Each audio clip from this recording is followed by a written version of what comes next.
सामने बैठा हूँ वो है डॉक्टर जाकिर नाइक। 1965 में आपकी पैदाइश हुई। जी हाँ, 18 अक्टूबर। 18 अक्टूबर मेरी भी है। बचपन का जो जाकिर नाइक था वो कैसा था? मैं शरारती था। डॉक्टर साहब, आप जो माहौल में आए, इसका क्रेडिट आपकी वालिदा को जाता है या वालिद को जाता अगर क्रेडिट जाता है डॉक्टर इसरा अहमद। यजीद के मसले पे मैं लाना चाह रहा हूँ आपको। ये जो कंट्रोवर्सी थी उसका जवाब तो पूरा मैंने मुकम्मल दे चुका। जरूरी का नादिर अली से सुने। कभी ऐसा कोई सवाल जो आप भी सोचने पे मजबूर हो गए हो कि यार इस बात का क्या जवाब? सबसे पॉपुलर इंसान जिसको मैं डिबेट किया हूँ विलियम कैम्पबेल है। उनने तकरीबन 38 साइंटिफिक एरर्स निकाली कुरान में। इसका जवाब मेरे पास नहीं। सबसे टफ आपको या इंटेलिजेंट कौन लगा? वो है शीशी रविशंकर। उस टाइम नंबर 1 पे थे। अब इंडिया जाना आपके लिए पॉसिबल है या नहीं? उनके लिस्ट में तो नंबर 1 है जाकिर नाइक है। वापस जाने के चांसेस तो नहीं है। बड़े तादाद में गैर मुसलमान अगर इस्लाम से मुतासिर होकर इस्लाम कबूल करते हैं तो मैं उनके लिए टेररिस्ट ही बन गया ना। वो बांग्लादेशी बम वाला भी आपकी हाथ से निशान दिया। लेकिन जाकिर नाइक के लेक्चर देख के वो टेररिस्ट अटैक। मोदी साहब को कोई मशवरा देंगे? सबसे बड़ा खिलवाड़ उन्होंने किया जो कश्मीर की आज़ादी उसको हटा दिया। दुनिया का सबसे एक्सपेंसिव घर किसका है? मुकेश अंबानी की। उसकी प्रॉपर्टी किसकी है? वक्फ बोर्ड की प्रॉपर्टी। अभी मुसलमान को जागना चाहिए। अगर एक मस्जिद हमारी बाबरी मस्जिद गई, अगर ये अमेंडमेंट बिल पास हो गया तो हजारों मस्जिद जाएंगी।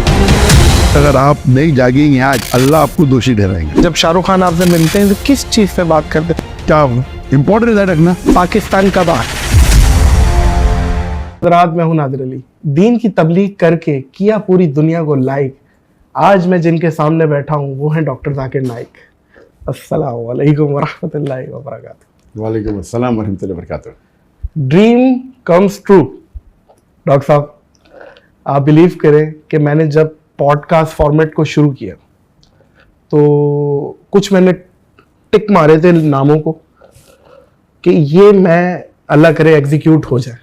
आपका नाम सर फहरिस्त था और आज मैं आपके सामने बैठा हूँ। अल्हम्दुलिल्लाह। ये मोमेंट है ये मेरे लिए। Thank you so much. आपने इतने कम शॉर्ट नोटिस पे आपने इनविटेशन को कबूल किया। आप बहुत मसरूफ़ थे और आपने अपनी मसरूफियत से टाइम निकाला और मैं उड़ के 6 घंटे की फ़्लाइट लेके डायरेक्ट मैं आपके पास आया हूँ आज। बहुत शुक्रिया। अल्हम्दुलिल्लाह। अल्हम्दुलिल्लाह। डॉक्टर साहब खैरियत से हैं? ठीक ठाक है? अल्हम्दुलिल्लाह, अल्लाह का फजल है। हम इंग्लिश में बात करेंगे या उर्दू में? जो भी आपको डॉक्टर साहब, सबसे पहले हम बिल्कुल बचपने से शुरू करेंगे। 1965 में आपकी पैदाइश हुई जो कि विकिपीडिया बताती है, सही है? जी हाँ, 18 अक्टूबर। 18 अक्टूबर। 18 अक्टूबर। अच्छा, इत्तेफाक से 18 अक्टूबर मेरी भी है। 92 जी, 18 अक्टूबर 1965 में आपकी पैदाइश हुई है मुंबई में और बॉर्न एंड रेज वहीं के आप। और आप थोड़ा सा बताइए मुझे कि बचपन का जो जाकिर नाइक था, जो छोटा सा बच्चा था, वो कैसा था? शरारती था, शायर था, इंट्रोवर्ट था, एक्सट्रोवर्ट था, क्या था? अल्हम्दुलिल्लाह, बचपन में आप मुझे कह सकते थे कि मैं शरारती था। अल्हम्दुलिल्लाह। साथ साथ अक्सर लोग जानते हैं कि बचपन से मैं हकलाता हूँ। अच्छा। अगर कौन मुझसे पूछता था कि मेरा नाम क्या है तो मैं कहता था मेरा नाम है जाकिर। तो बचपन में हकलाता था और पूरे स्कूल की ज़िंदगी में हमारे school Saint Peter's High School में एक सब्जेक्ट होता था पब्लिक स्पीकिंग या स्पीकिंग होता था। तो उसके अंदर टीचर्स मुझे PF देती थी, पास फेल, क्योंकि बात करने में तो हकलाता था, तरस खा के मुझे PF देती थी। तो बचपन से मैं हकलाता था। और स्कूल के अंदर अल्हम्दुलिल्लाह अल्लाह के फजल से मैं मैथमेटिक्स सब्जेक्ट में वो सबसे ज़्यादा सब्जेक्ट मुझे पसंद था और उसके अंदर हमेशा अक्सर मुझे अवार्ड मिलता था best in mathematics through out my life. India से हिजरत करनी पड़ी। इंडिया याद आता है आपको? India of course. ओवरऑल तो जो अल्लाह ताला ने जो प्लान किया, मकरूम खैर माफिन, अल्लाह सबसे बेहतरीन प्लानर है। तो इंडिया को छोड़ने का अफसोस तो हुआ पहले, फिर हम यहाँ आए, काफ़ी फ़ायदे हुए, काफ़ी ओवरऑल। लेकिन जो मिस करते हैं हम इंडिया में, वो जो दावत हम बड़े खुले मैदान में आम करते थे, 10-10 लाख लोगों का रश। जी हाँ, मुसलमान गैर मुस्लिम के साथ। हाँ। और गैर मुस्लिम तकरीबन 25%, 20 से 25% रहते थे। तो अगर मजमा होता था लाख का तो उसमें से 25%, 25% होते थे 25,000 होते थे गैर मुस्लिम, तो मजमा 5 बहुत लाख का बड़ी- होता था, बहुत बड़ी 25 बात है। होते थे। मजमा 1 मिलियन का भी 10 लाख का, तो उसमें 10 से लाख 2.5 का भी लाख पता चला। 2.5 लाख गैर मुस्लिम होते थे। तो वो जो मंजर है इंडिया के अलावा सिर्फ 2 या 3 मुल्क में और हो सकता है, अच्छा, हो सकता है। इंडिया की टक्कर का इतना बड़ा मजमा। कहा? एक वो तो पाकिस्तान में, बिल्कुल ठीक है, एक हो सकता है बांग्लादेश में, ठीक है, और एक इंडोनेशिया में। बिल्कुल तीनों सही नाम लिए। और अभी तक के मैं पाकिस्तान जब गया था उस टाइम तो मैं तकरीर नहीं करता मुकर्रर थाने में। पहले बार पब्लिक स्पीच जो छोटे लेवल के ऊपर मेरा ऑर्गेनाइज में 1992 में दी थी, पब्लिक में 1994 में दी थी, 1993-94 में। और फिर बांग्लादेश जाने का मेरा प्रोग्राम बना था 2 बार। एक बार जब डॉक्टर इस्लाम शहीदात के साथ, वो मुझे ईयर याद नहीं, लेकिन आप अभी तक बांग्लादेश नहीं गए? अभी तक गया नहीं। पूछा पाकिस्तान आए, वो कहते हुए कब आए? एक बार आ चुका।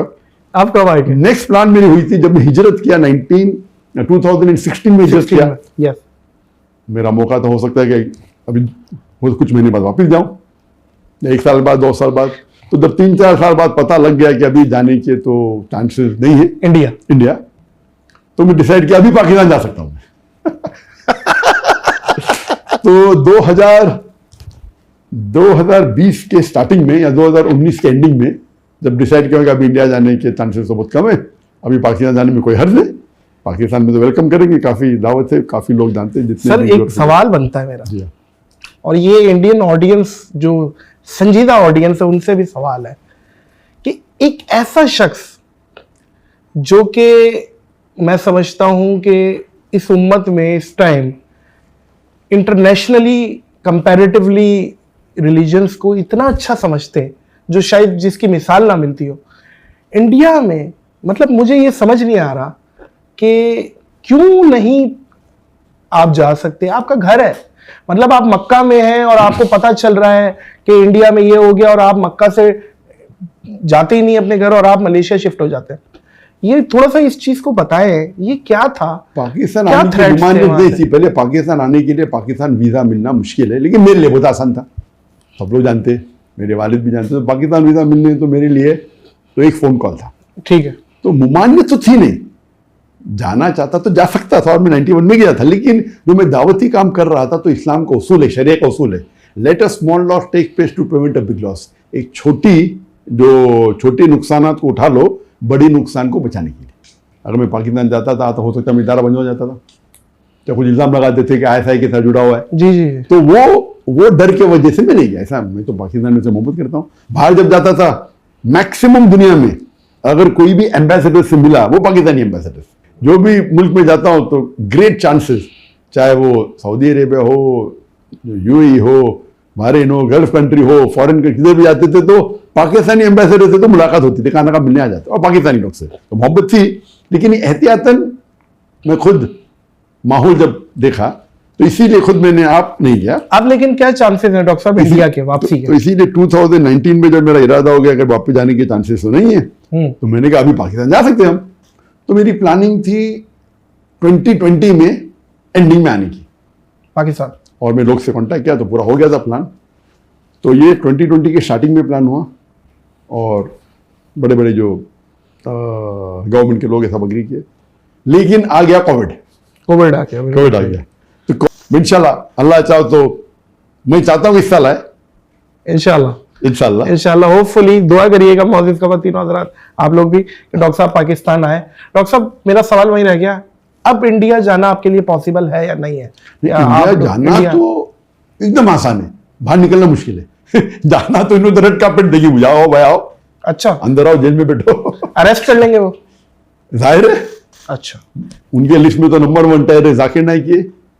अगर मैं बड़े तादाद में गैर मुसलमान अगर इस्लाम से मुतासिर होकर इस्लाम कबूल करते हैं, अल्लाह उनको हिदायत देता है, तो मैं उनके लिए टेररिस्ट ही बन गया ना। हालांकि काफी इल्जाम लगा, लेकिन अल्लाह की मदद से एक भी इल्जाम साबित नहीं हुआ, माशाल्लाह। जी जी जी, वो बांग्लादेशी बम वाला भी आपके खाते में डाल दिया था? उससे शुरू हुआ, उसके पहले तो कोई प्रॉब्लम था नहीं मुझे।